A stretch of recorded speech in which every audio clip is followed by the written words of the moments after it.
देखिए, आज हम प्रश्नावली 1.2 के क्वेश्चनों को करेंगे, जिसमें पहला क्वेश्चन है कि नीचे दिए गए कथन सत्य हैं या असत्य, कारण के साथ अपने उत्तर दीजिए। जिसमें पहला कथन है, इसमें कहा जा रहा है प्रत्येक अपरमय संख्या एक वास्तविक संख्या होती है। बताओ, प्रत्येक अपरमय संख्या एक वास्तविक संख्या होती है या नहीं होती है? वास्तविक संख्या जो होती है वो परमय और अपरमय संख्याओं से मिलकर ही तो बनी होती है। तो जितनी भी परमय संख्याएं या जितनी भी अपरमय संख्याएं होती हैं वो सब वास्तविक संख्याएं होती हैं। तो हमसे इसमें यही पूछा जा रहा है कि प्रत्येक अपरमय संख्या एक वास्तविक संख्या होती है, मतलब सत्य है। कारण के साथ अपने उत्तर दीजिए। कारण भी बताना है, क्यों सत्य है, क्यों सत्य है, ये भी बताना है। तो इसका पहला लिख दीजिए, सत्य है। सत्य है क्योंकि, क्यों सत्य है बताओ?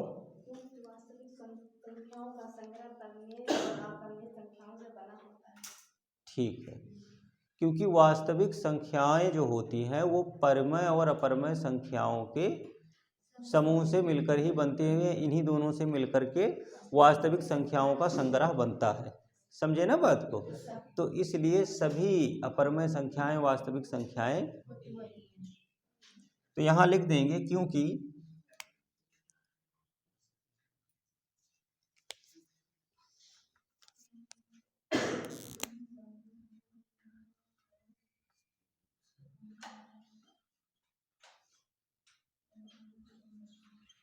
वास्तविक संख्याओं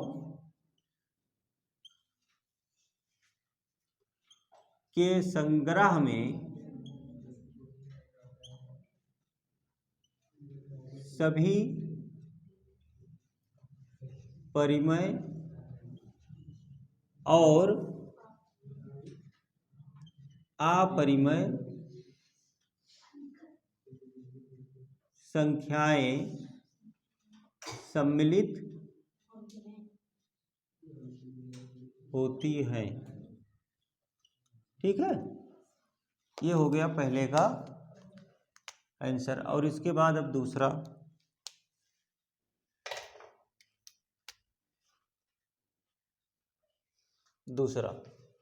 दूसरे में आपसे कहा जा रहा है, दूसरा कह रहा है संख्या रेखा का प्रत्येक बिंदु अंडर रूट यम के रूप का होता है जहां यम एक प्राकृतिक संख्या है। तो संख्या रेखा का प्रत्येक बिंदु अंडर रूट यम के रूप का होता है? नहीं होता है, नहीं होता है। जहां यम क्या है? एक प्राकृतिक संख्या है। तो ये बात असत्य है, ये बात असत्य है। क्यों असत्य है? क्योंकि क्या लिखना है कारण इसमें? क्योंकि कोई भी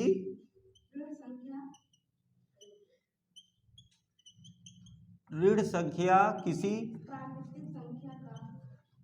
किसी प्राकृतिक संख्या का वर्गमूल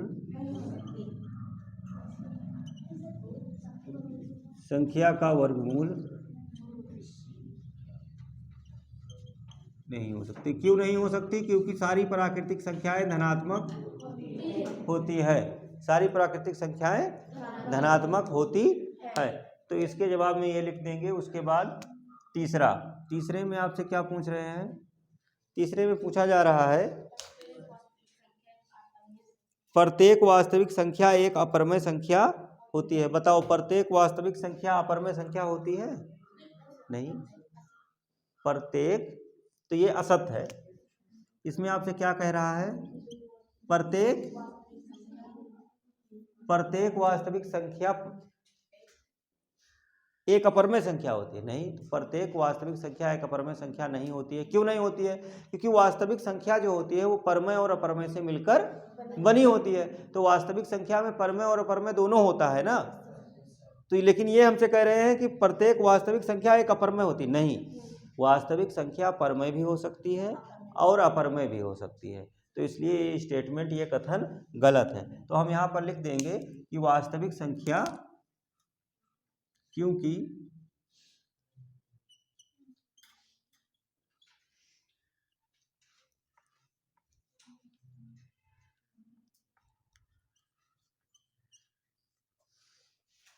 वास्तविक संख्याओं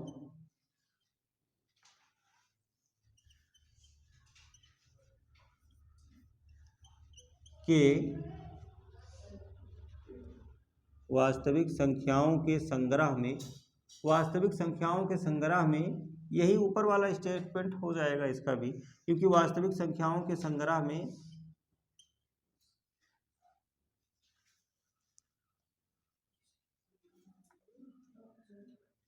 परिमेय तथा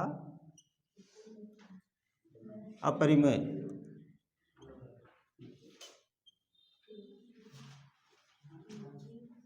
क्योंकि वास्तविक संख्याओं के संग्रह में परिमेय तथा अपरिमेय दोनों प्रकार की संख्याएं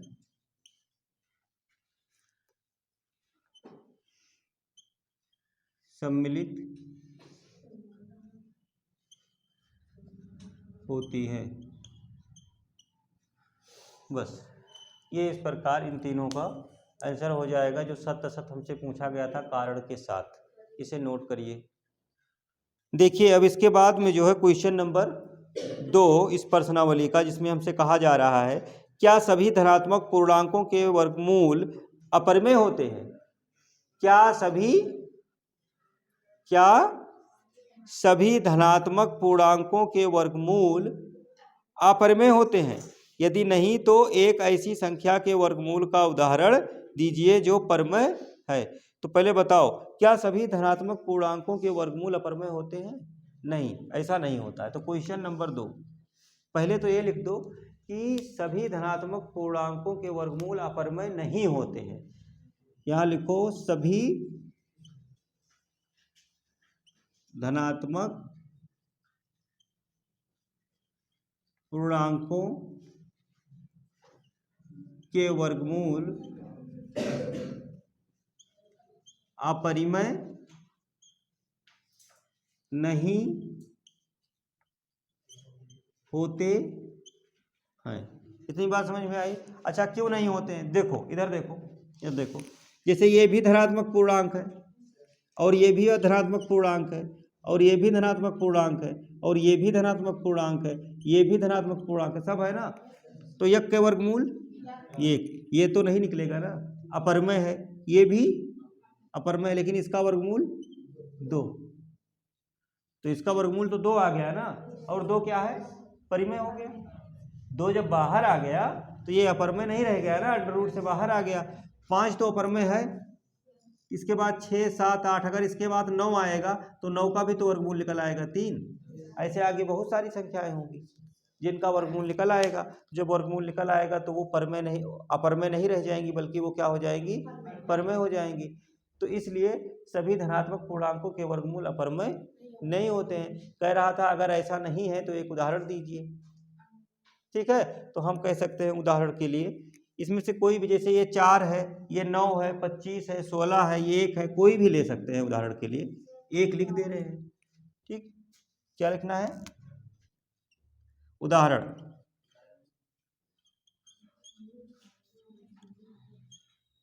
चार एक धनात्मक पूर्णांक है या नहीं है?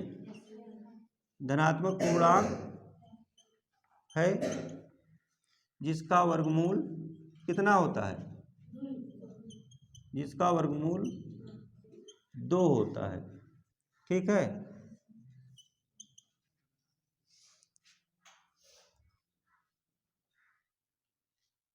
अतः 4 का वर्गमूल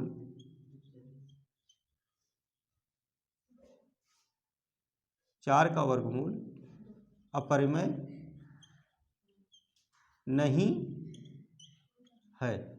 ठीक है ना, क्योंकि 4 एक धनात्मक पूर्णांक है जिसका वर्गमूल 2 होता है। तो जब ये 2 होता है तो 2 अपरिमेय तो नहीं है ना। ये कह रहा था कि सभी धनात्मक पूर्णांकों के वर्गमूल अपरिमेय होते हैं, तो सभी के नहीं होते हैं। क्यों नहीं होते हैं? क्योंकि मैंने एक एग्जाम्पल लेकर के दिखा दिया। इसके अलावा और बहुत सारे हो सकते हैं, जैसे 9 का वर्गमूल 3, अंडर रूट से बाहर आ जाएगा ना, और 16 का 4, 25 का 5, 36 का 6, तो ये बाहर आ जाया करेगा, इसलिए ऐसा है। तो ठीक है, इतनी बात आप लोग नोट करिए, फिर अगला क्वेश्चन देखते हैं। देखिए प्रश्न नंबर 3 में आपसे कहा जा रहा है, ये प्रश्न नंबर 3 है ना, हाँ ये प्रश्न 3 है। इसमें आपसे कहा जा रहा है कि √5 को संख्या रेखा पर किस प्रकार निरूपित किया जाएगा, कैसे प्रदर्शित करेंगे।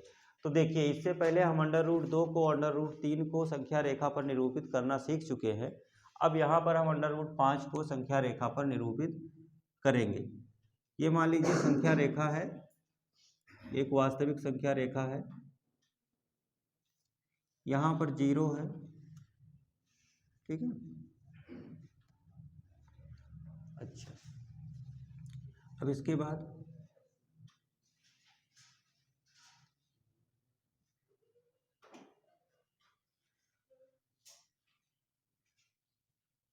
एक और ये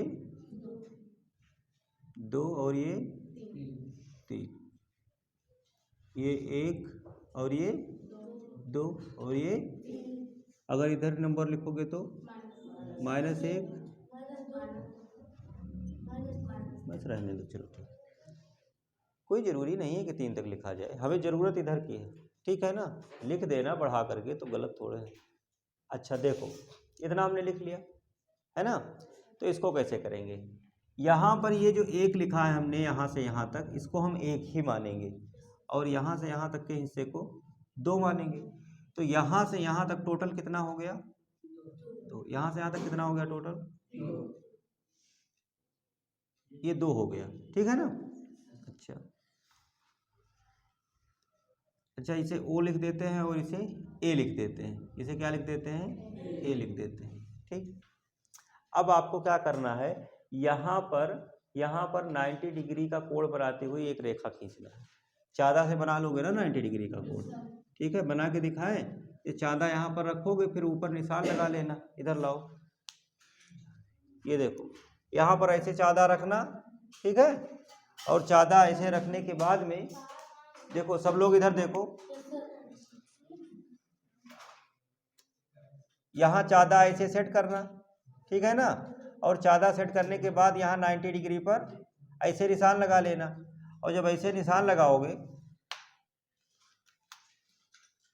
इस तरीके से निशान लग गया। अब इसके बाद ले लेना पटरी, ठीक है, और पटरी लेने के बाद में इसे पहले ऐसे मिला देना, या ऐसे मत मिलाना। देखो ये पूरा कितना है, यहाँ से यहाँ तक, यहाँ से यहाँ तक कितना है, 2 सेंटीमीटर। इसका ध्यान देना, नहीं तो फिर से गलत होगा। यहाँ से यहाँ तक पूरा 2 सेंटीमीटर है, ठीक है। अब इसे तुम 2 सेंटीमीटर भी ले सकते हो यहाँ से यहाँ तक, या तो 4 कर सकते हो। तो 4 करोगे तो 2-2 का अंतर आ जाएगा ना, 2 सेंटीमीटर ले लोगे तब भी बन जाएगा, प्रकार घूम जाएगा उतने में। तो यहाँ से यहाँ तक 2 सेंटीमीटर है, और फिर ऊपर कितना हिस्सा होना चाहिए ना, इस बार यही तो अलग करना है। ऊपर कुछ लंबाई कितनी लोगे, 1, नीचे कितना लोगे, 2, तो ऊपर कितना लोगे, 1। समझ पा रहे हो, हाँ। तो ई जितना है इतने के बराबर, ई जितना यहीं से यहीं तक 2 है, तो एकर आधा यही तो है, तो ऊपर आधे के बराबर। तो अब सुनो, जैसे मान लो कि ये इसको ऐसे मिला देना, ठीक है, इस तरीके से मिला दिए, है ना। अब ये 90 डिग्री का कोण यहाँ पर बन गया।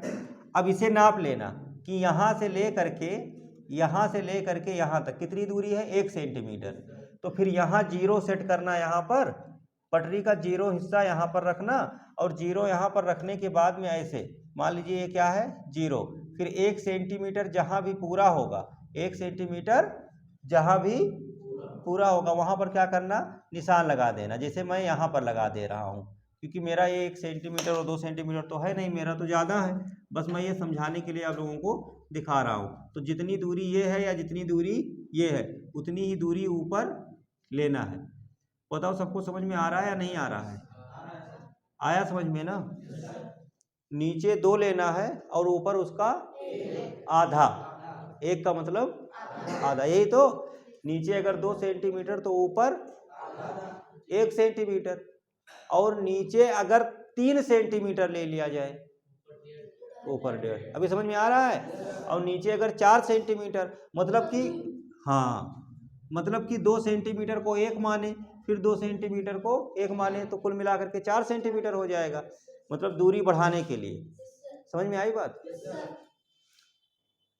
तो अब क्या करेंगे, इसे मान लो यहाँ तक पहुँच रहा है, तो इसको इससे मिला देंगे, इस तरीके से मिला दिए। अच्छा, मिलाने के बाद में ये पूरा कितना है, यहाँ से यहाँ तक 2, यहाँ से यहाँ तक कितना है 2, और यहाँ से यहाँ तक कितना है 1। अच्छा, अब यहाँ पर ये ओ ए, इसे नाम दे देते हैं बी। तो अब लिखो त्रिभुज ओ ए बी में, अभी थोड़ा सा देख लो उसके बाद नोट करना। ओ ए बी में पाइथागोरस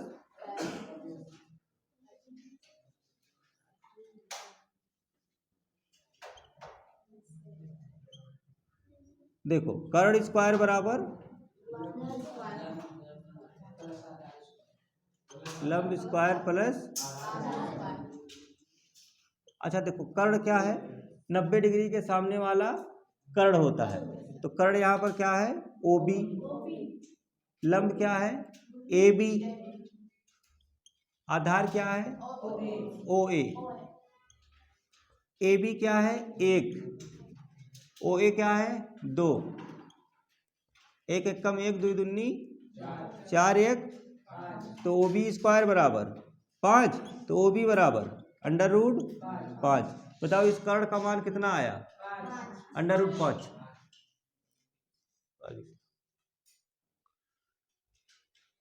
√5 आ गया, इसका मान आ गया √5।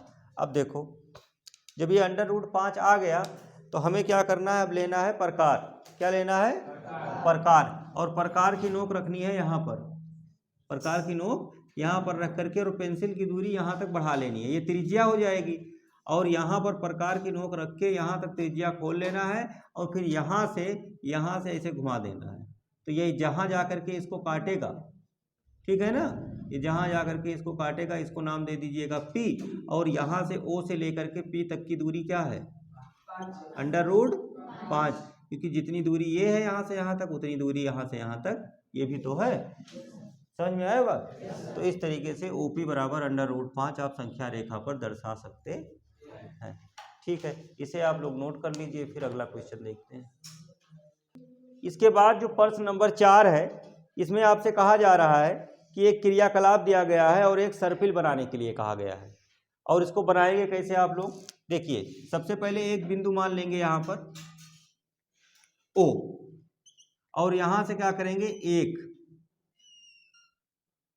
ये 1 सेंटीमीटर की एक दूरी यहाँ पर खींच लेंगे आप लोग। अब 1 सेंटीमीटर बहुत छोटा हो जाएगा, तो चाहे तो उसे आप 2 सेंटीमीटर खींच सकते हैं। इसे खींचने के बाद में क्या करोगे, यहाँ पर 90 डिग्री का कोण बनाओगे, 90 डिग्री का कोण बनाओगे, और ये 90 डिग्री का जब कोण बनाओगे, तो ये वाली दूरी कितनी होगी यहाँ से यहाँ तक, अगर जितना इसे माना है, जितना बड़ा ये है उतना ही बड़ा ये भी होगा। अच्छा, तो इसको O, फिर इसके बाद में क्या करना है, इसे इससे मिला देना है, और फिर यहाँ पर 90 डिग्री का कोण बनाना है, किसके साथ, इसके साथ। तो इसके साथ जब 90 डिग्री का कोण बनाओगे तो ऐसे बनेगा। यहाँ पर कितने डिग्री का कोण बना, अच्छा, इसकी दूरी कितनी लेनी है, 1 या 2, जो भी इसे लिया है, जितनी दूरी ये है ना, उतनी दूरी ये भी होनी चाहिए, और उतनी दूरी ये भी होनी चाहिए। तो फिर यहाँ से यहाँ तक हो गया। अच्छा, ये भी मान लो ये 1 है, तो ये भी 1 है, ये √2 हो जाएगा, ये भी 1 है, और फिर इसको इससे मिला देंगे, तो ये क्या हो जाएगा √3। फिर उसके बाद फिर यहाँ पर 90 डिग्री का कोण बनाएंगे, ये कितने का कोण बना, 90 का कोण बना। अच्छा, और इसकी दूरी कितनी होगी 1, जितना बड़ा ये है उतना बड़ा ये भी होगा, तो ये भी 1 हो गया। फिर इसको इससे मिला देंगे, तो ये क्या हो जाएगा √4। फिर इस पर 90 डिग्री का कोण बनाएंगे इस तरीके से ये, और इसकी दूरी क्या होगी 1, ये भी 90 डिग्री का कोण बन रहा है, ये भी 90, ये भी 90, और ये भी 90। और फिर इसको इससे मिला देंगे तो ये क्या हो जाएगा, अंडर रूट। फिर ऐसे ऐसे ऐसे ऐसे बनाते रहिए, ये गोल कर बनकर सर्किल तैयार हो जाएगा। तो ये करना है, समझ में आया। बस इसमें इतना कर लेना है आप लोगों को, बस ये एक्सरसाइज खत्म हुई, अब नोट कर लीजिए।